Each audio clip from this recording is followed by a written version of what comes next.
All right, welcome back everybody. So today I want to show you a little tip that you can use to help find a slow leak in a tire. So my wife's little Nissan here, it seemed just the tire just kept going down every week or so. We'd have to put 10 or 15 pounds of pressure in it. So I decided tonight I'd go ahead and take it off, try to find this leak here, and I wanted to show you the method in which I use just to find simple leaks. And that is a water bottle, fill it up with water, put a little squirt of some Dawn dish soap in there, and then literally, you can do this with this tire on the vehicle, but it's better if you take it off, and that way you can really inspect it. But all you do is you simply poke a little hole in the top of the cap, as you can see right there, and then just squirt it on the tire. You want to make sure to go over every single row of tread, and then, of course, what you will be looking for is this right here.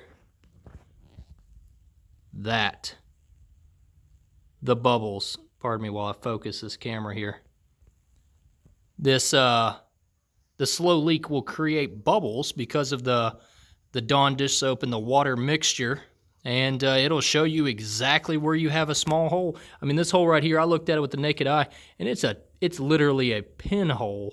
And so there you have it. You can see exactly where it is, and obviously, there's nothing in this tire. There's no foreign object or piece of metal or something, but that's exactly where it's leaking right there.